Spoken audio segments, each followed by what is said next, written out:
Hi there. Hey, how's it going? Not bad. I've got this antique pocket watch I think you might be interested in. That is one damn big watch. It is.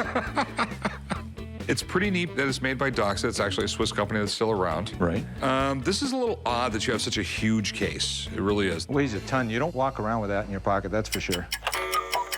During the Hungarian Revolution, my father was a freedom fighter, and he had to leave the country really quick. And the only thing he was able to take was the pocket watch and the shirt on his back. I like it because it's very ornate. You don't see that kind of thing these days anymore. It's been sitting in the drawer for the last 20 years. Might as well make some use of it. I'm thinking I want $500 for it, and I don't think I'd take too much less for it.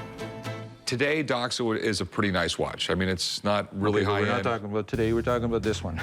You have to realize that up until the late 1800s, the best watchmakers in the world were in England and they were in Switzerland. Right. And they just sort of got stagnant, you know, no innovation or anything like that. And then there was a big train accident in the 1890s, and it was all because a conductor's watch was off. Oh. So Congress passed some laws about how accurate railroad watches had to be, better than any watch in the world made at the moment. Right. So not only were they really innovative, they were forced to be innovative. Companies like Waltham, Hamilton, Illinois. So by 1910, it wasn't the Swiss watches, it was the American watches that were the best in the world, period. Hands down, there was no better. Oh, really?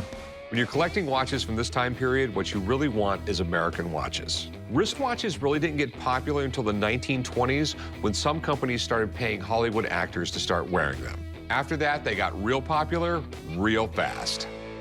It's a silver case. Oh, it is silver, right? Oh, good. Yeah, well, most of the time they didn't make the cases out of silver, they just made them out of it like nickel. Right.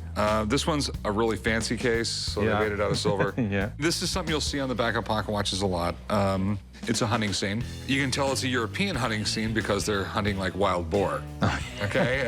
There isn't a lot of places in the United States where you have that.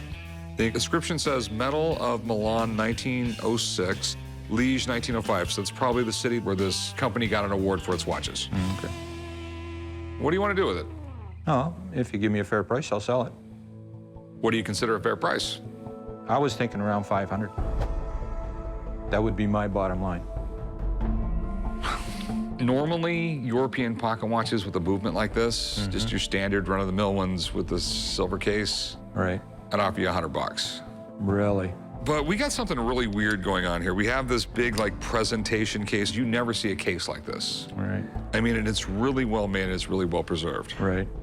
Can I give you $400? No, I'm still sticking 500. I mean, this is my problem. The market for pocket watches is American pocket watches. Right. Okay? I'll have 50 guys come in here looking for American pocket watches before they're looking for European watches. Right. Will you go 450? You're killing me. You know, 475, we've got a deal. Come on.